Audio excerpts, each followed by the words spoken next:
Hello बच्चों, let us read the question. Which is more elastic, rubber और steel? कौन सा ज्यादा इलास्टिक है, रबर या स्टील? ठीक है, explain.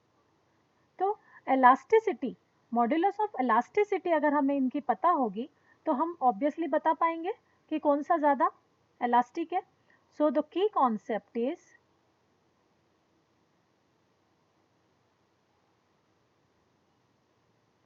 Modulus of elasticity.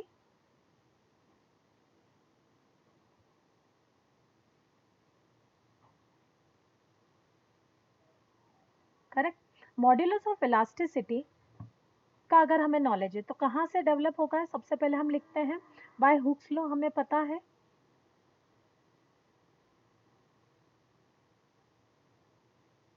Bye Hooke's law stress जो होता है is directly proportional to strain. ठीक है, मीन्स अगर किसी ऑब्जेक्ट में डिफॉर्मिंग फोर्स अप्लाई हो तो जो डिफॉर्मेशन होगा, ठीक है, वो उतना ही होगा जितना कि जो मटेरियल है, उसके पार्टिकल है, जितनी स्ट्रेस वो फील कर रहे हैं.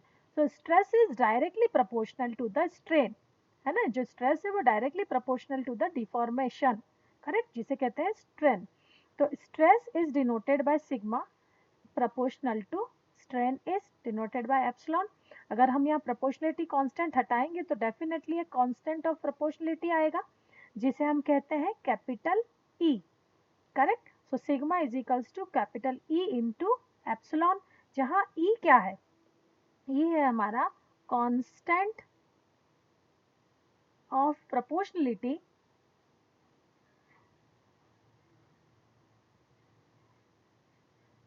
और, ठीक है, modulus of elasticity.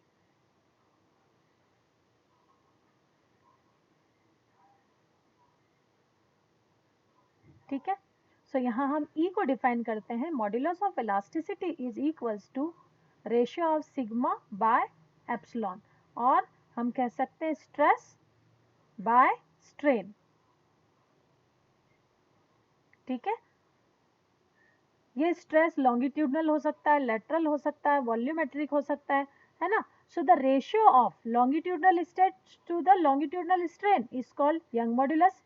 The ratio of volumetric stress to the volumetric strain is called bulk modulus, है ना. And the ratio of shear stress to the shear strain is called, है ना, shear modulus. ठीक है. तो एक्चुअली हम जो modulus of elasticity होता है ये बेसिकली स्ट्रेस और स्ट्रेन का क्या है? रेशियो होता है. अब कौन सा मटेरियल ज्यादा इलास्टिक होगा वो डिपेंड करेगा इस कांस्टेंट पे. Correct.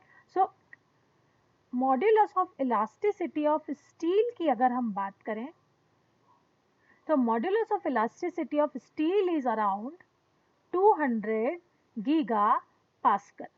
Correct. Whereas modulus of rubber की अगर हम बात करें तो वो है अराउंड 0.2 गीगा पास्कल. ठीक है, तो अप्रोक्सीमेटली वैल्यू इज गिवन. तो अगर आप कंपेयर करें तो स्टील के मॉड्यूलस ऑफ इलास्टिसिटी रबर के मॉड्यूलस ऑफ इलास्टिसिटी से कहीं ज्यादा है. ठीक है. बेसिकली बिहेवियर में क्या होता है कि हम रबर को बहुत प्रैक्टिकली हमारी आंखों के सामने स्ट्रेच कर पाते हैं, जबकि स्टील को हम चाह कर भी, है ना, स्ट्रेच करके देख नहीं पाते. तो हमें ऐसा लगता है कि रबर इज ज्यादा इलास्टिक. करेक्ट. रबर इज, है ना, more elastic than steel, but it is not that. Rubber बहुत प्रैक्टिकली बहुत कम फोर्स लगाने पर इलास्टिक हो जाती है, स्ट्रेच हो जाती है.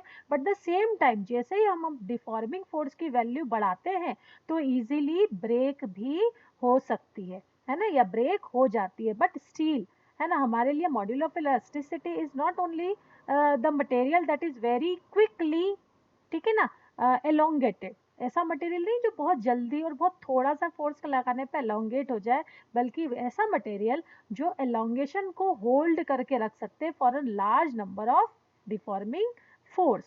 ठीक है. सो स्टील के जो मॉड्यूलस ऑफ इलास्टिसिटी है वो स्ट्रेच होने की जो कैपेसिटी है वो कहीं गुना ज़्यादा है एज कंपेयर टू रबर के, और इसीलिए हम ये कहेंगे कि steel is more elastic than rubber. ठीक है. सो हम कहेंगे steel is more elastic than rubber.